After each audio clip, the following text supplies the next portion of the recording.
नमस्कार, मार्च 18, 2009 के America live में आपका स्वागत है। सबसे पहले नजर डालते हैं आज की खास खबरों पर। भारत और अमेरिका के बीच अब तक के सबसे बड़े रक्षा सौदे को मिली ओबामा प्रशासन की हरी झंडी। सौदा करीब $2 अरब का। भारत सरकार की नई पहल, अब अमेरिका में ही रहकर एनआरआईज कर सकते हैं भारत के विकास में योगदान। और फिल्मों में सेक्स, समलैंगिकता और महिलाओं को कैसे दिखाया जाए, इस बारे में न्यूयॉर्क में हुई बहस। वॉशिंगटन डीसी से मैं हूं वॉइस ऑफ अमेरिका का दीपक डोभाल। अब खबरें विस्तार से। ओबामा प्रशासन ने अमेरिका की बोइंग कंपनी को भारतीय नौसेना को 8 P-8I हवाई जहाज बेचने की इजाजत दे दी है। यह हवाई जहाज लंबी दूरी तक दुश्मन की टोह ले सकता है, साथ ही पनडुब्बियों पर कार्रवाई कर सकता है। इस सौदे के बारे में बात करते हैं अनुपम श्रीवास्तव से, जो कि अमेरिका की यूनिवर्सिटी ऑफ जॉर्जिया के centre of international trade and security में एशिया प्रोग्राम के निदेशक हैं। आपका स्वागत है अनुपम जी। ये बताइए, आप इस सौदे को कैसे देखते हैं? देखिए, ये काफी महत्वपूर्ण सौदा है, क्योंकि इसमें कुछ लाइसेंस टेक्नोलॉजी इन्वॉल्व है और इसलिए स्टेट डिपार्टमेंट ने एक डायरेक्ट कमर्शियल सेल्स के लिए यूएस कांग्रेस को नोटिफिकेशन दिया।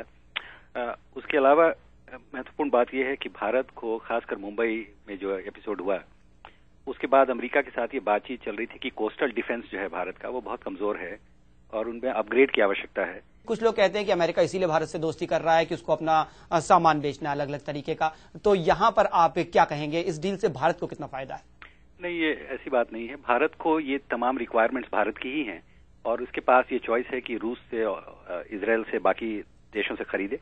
भारत की अपनी रिक्वायरमेंट के हिसाब से एक ओपन कंपेरेटिव बिडिंग होती है और उसमें ये एयरक्राफ्ट जो है उसने क्वालिफाई किया है। ये जरूर है कि अमेरिका चाहता है कि भारत एक बहुत बड़ा क्लाइंट उनका बने, लेकिन वो भारत की अपनी जो रिक्विजिशन प्रोसेस है या जो अपनी कैलकुलेशन है उसमें बहुत ज्यादा फैक्टर नहीं करता है। जरूर असर होता है, लेकिन अमेरिकी टेक्नोलॉजी और इनका जो एयरक्राफ्ट वगैरह का जो ऑपरेशंस हैं, ये भारत की लाइन में है और मैरीटाइम सिक्योरिटी की और बाकी जो काम करना है इनको इंडियन ओशन वगैरह में, उसके लिए काफी महत्वपूर्ण होते हैं। इसलिए ये डिसीजन लिया गया है मेरे ख्याल में। अनुपम श्रीवास्तव जी, आपका बहुत बहुत धन्यवाद। हम आपसे आगे भी बात करते रहेंगे। और अब आगे बढ़ते हैं। एनआरआईज को देश के विकास के साथ जोड़ने के लिए भारत सरकार ने ग्लोबल इंक नाम से एक नई पहल की है। सैन फ्रांसिस्को से हमारी संवाददाता बता रही हैं कि कैसे अमेरिका में रहकर एनआरआईज भारत की तरक्की में योगदान दे सकते हैं। ग्लोबल इंक एक इलेक्ट्रॉनिक मंच है जिससे वेबसाइट के जरिए दुनिया भर में रह रहे भारतीयों को भारत में चल रही परियोजनाओं के बारे में पता चल पाएगा। भारत सरकार का अप्रवासी भारतीय मंत्रालय अप्रवासी भारतीयों के कौशल को बढ़ावा देने की इस योजना पर काम कर रहा है, जिसे डायस्पोरा नॉलेज नेटवर्क कहा जाता है, जिसके जरिए विदेशों में बसे कुशल भारतीयों को बाहर रहते हुए भी भारत को अपने हुनर का फायदा कराने का मौका मिलेगा। कैलिफोर्निया की सिलिकॉन वैली के भारतीय इस योजना को लेकर उत्साहित हैं। इस कार्यक्रम के दौरान बताया गया कि ये ब्रेन ड्रेन नहीं बल्कि ब्रेन गेन है। तो इस योजना के जरिए अप्रवासी भारतीय समुदाय भारतीय समाज के प्रति अपना ऋण चुका सकेगा और बिजनेस करने वालों को भी फायदा होगा। लेकिन इस वेबसाइट के जरिए निजी कारोबार पर कोई रोक टोक नहीं है। अप्रवासी भारतीयों से सरकार की इस गुहार से एक बात तो साफ है कि देश से दूर रह रहे भारतीयों की काबिलियत और कामयाबी की सरकार सराहना करती है। Savita Patel, San Francisco, Voice of America. इस खबर को आप विस्तार से हमारी वेबसाइट www.voasamachaar.com पर देख सकते हैं। सेक्स, समलैंगिकता और महिलाओं से जुड़े मुद्दों को फिल्मों में कैसे दिखाया जाए, यह हर वक्त एक चुनौती रही है। न्यूयॉर्क में कुछ जाने माने नाम इस सवाल से जूझे। न्यूयॉर्क की सीपिया गैलरी में एक खास कार्यक्रम एनजेंडर द्वारा आयोजित हुआ, जिसमें फिल्मों में दिखाई गई जेंडर इक्वालिटी और सेक्सुअलिटी जैसे मुद्दों के बारे में बातचीत हुई।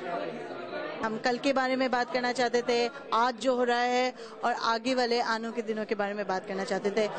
जानी मानी फिल्म निर्माता मीरा नायर के समेत भारत और पाकिस्तान की फिल्मी दुनिया से जुड़े कई नाम इन सवालों के जवाब ढूंढने की कोशिश कर रहे थे कि फिल्मों में औरतों के चित्रण, समलैंगिकता और सेक्स जैसे संवेदनशील मुद्दों को कैसे पेश किया जाए, क्या और कितना दिखाया जाना चाहिए और वो कौन सी सीमा है जो पार नहीं की जानी चाहिए। मैं लोगों तक अपनी बात पहुंचाने की जिम्मेदारी को गंभीरता से लेती हूँ। पाकिस्तानी फिल्म और टेलीविजन निर्देशक महरीन जब्बर ने कहा कि मीडिया के जबरदस्त प्रसार को देखते हुए ये और भी जरूरी हो जाता है कि इन गंभीर सवालों पर विचार किया जाए। और उन्होंने मीडिया और उसके प्रभाव के बारे में चर्चा भी की। ये बहुत रेलेवेंट इश्यूज हैं जिनके बारे में बात होनी चाहिए कि किस तरह सेक्सुअलिटी डिपिक्ट होती है, किस तरह औरतों का डिपिक्शन होता है। एक शाम में इन बड़े बड़े सवालों का जवाब ढूंढना मुश्किल था, लेकिन जिस रास्ते से होकर मंजिल मिलेगी उसमें ये एक छोटा सा कदम जरूर था। Sonali Sen, voice of America, New York. America की बड़ी खबरों के साथ हम कल इसी समय आपसे फिर मिलेंगे। नमस्कार।